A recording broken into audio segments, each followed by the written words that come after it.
Tim Fortescue, a life coach coming alongside of folks in their personal and spiritual development. Today, I'm going to talk with you about the basic assumptions of the IFS, or Internal Family Systems model. And this is the primary modality that I use in my coaching practice.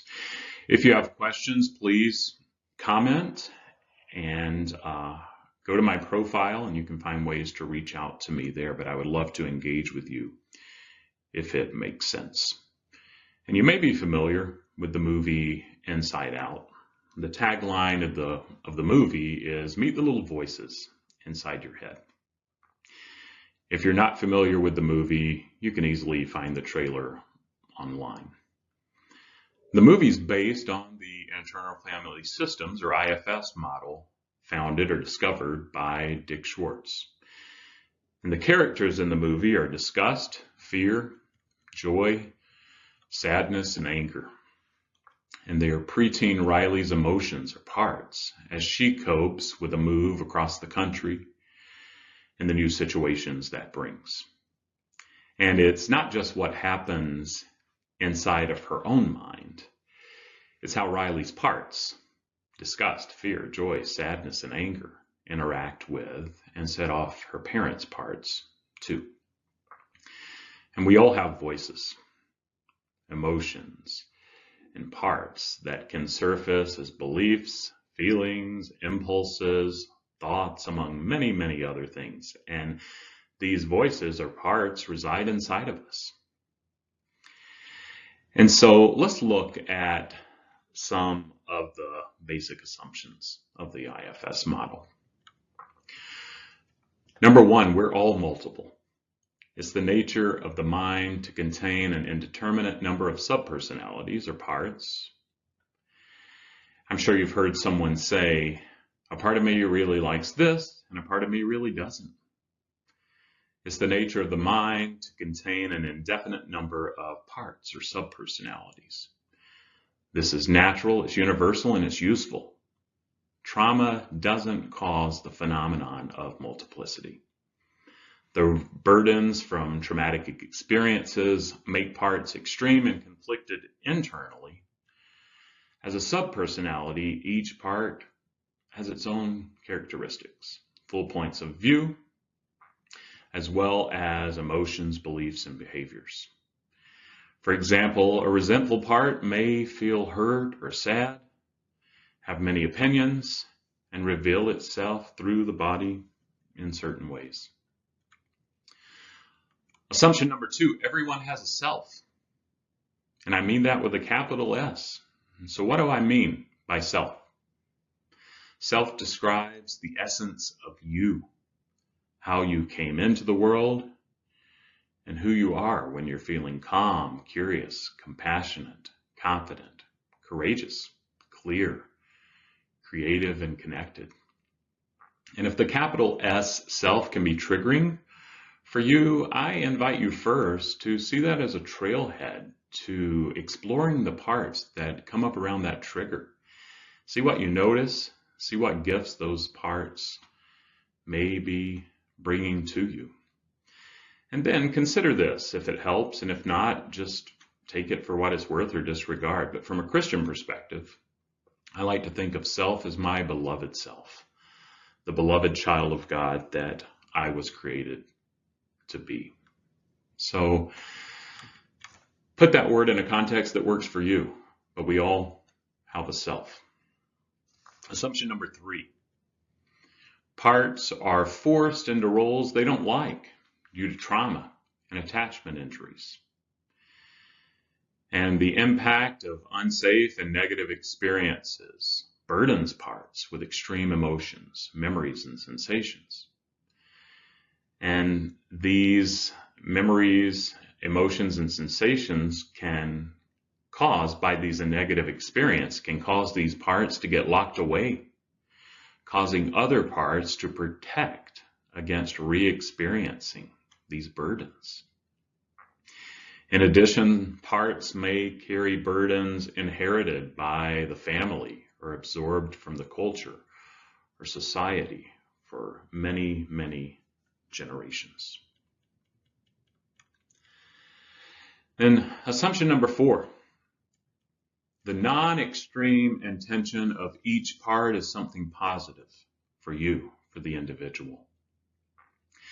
There are no bad parts.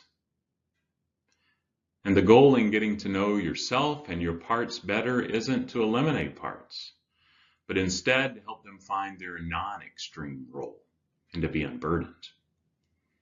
Parts hold information and other gifts worthy of discovery and reclamation.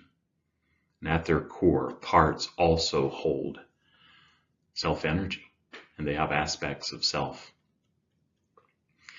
And depending on your spiritual upbringing, the idea that people are basically good can be triggering.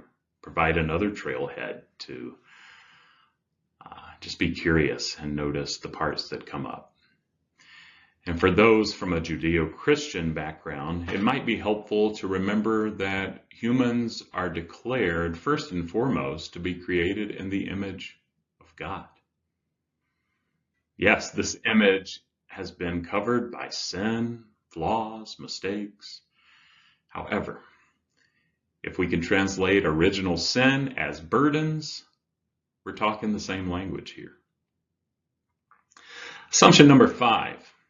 As we develop, our parts form a complex system of interactions internally, much like a family or group of people who are polarized or form alliances and hierarchies. Similar to external relationships, when applying family systems techniques, the inner system can be reorganized. When that happens, parts can change rapidly, and the transformation process can begin. And then finally, the 6th assumption. Changes in the internal system will affect changes in the external system, and vice versa. The implication of this assumption is that the dynamics of both the internal and external systems should be assessed. Changes to the person's internal system don't happen in isolation. They're part of a context such as external relationships with family members, significant others, co-workers, and so on. So let me recap these 6 assumptions, and then I'll lead us in our meditation. We're all multiple. We all have a self. Parts are forced into extreme roles they don't like. Number 4, there are no bad parts. Each part's doing the best that it can, and they're gifts that it brings. Their intention is good. As we develop, assumption number 5, our parts form a complex system. And then finally, changes internal will affect the external. With that, let's take a minute and just get mindful. Begin to check in with these parts that are coming up.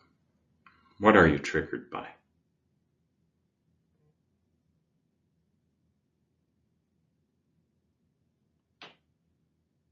Maybe there's a part that believes that there are no bad parts. But there's a part that can't quite take that in. Just notice the parts that are coming up. Maybe it's in reference to a person or something you've got coming up. Just welcome your parts. Let them know that they're all welcome.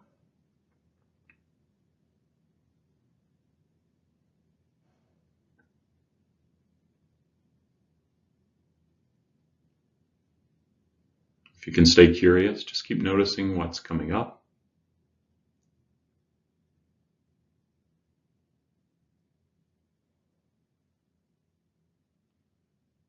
Maybe ask the question, who needs my attention right now? Who wants to have a little time with me? Is there one part you notice the most?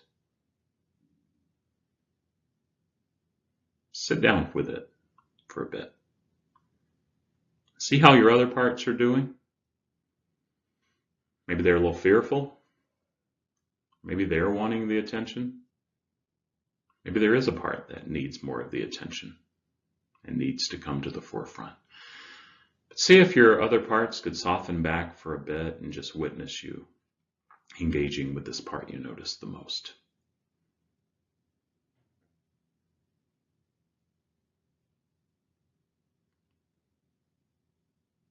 Check in and see where you notice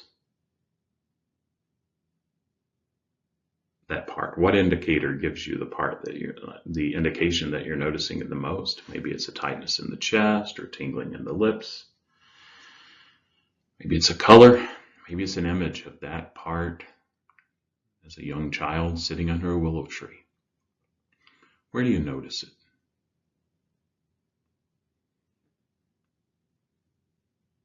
And how do you feel toward it? There's some self-energy, that calmness, curiosity, compassion, courageousness, confidence. And they don't have to be C's. It can be joy or gratitude. If you're feeling some of the self-energy toward the parts, let it know that. And maybe you're not. Maybe you're feeling some resistance. And just realize that it's likely a part of you that's feeling resistance and may need your attention right now. So maybe it would be helpful to focus on that. Check back in and see that sensation of where you're noticing the part that's most evident. And if you're feeling some curiosity, calmness, some self-energy, ask that part, what do you need right now? See how it's doing.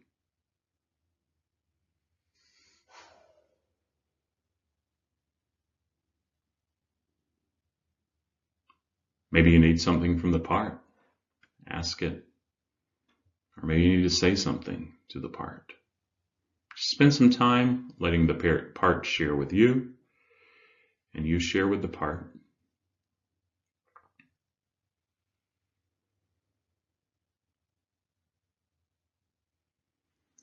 Ask the part if it would like to spend more time with you, and feel free to pause and take your time with even this recording if you need to. But if the part would like to spend more time with you, let it know that you would like that if you would. And let it know when you'll do that, maybe later today or tomorrow.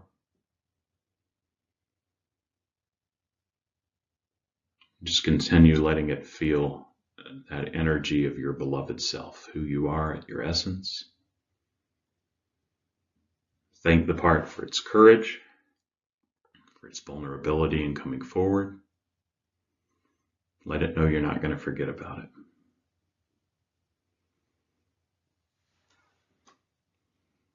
And then as we close, check in with all the other parts that were witnessing this interaction. Thank them for their courage in coming forward, and let them know that they can have a chance to have time with you too, if you'd like. And spend some time with your parts more over the next week, particularly the one that we focused on today. With that, you can bring your awareness back to where you are. Take a couple deep cleansing breaths. If your eyes were closed, you can open them and you can continue about your day. But thanks for joining me, and I hope this was helpful. Feel free to let me know if you have questions, and take good care of yourself.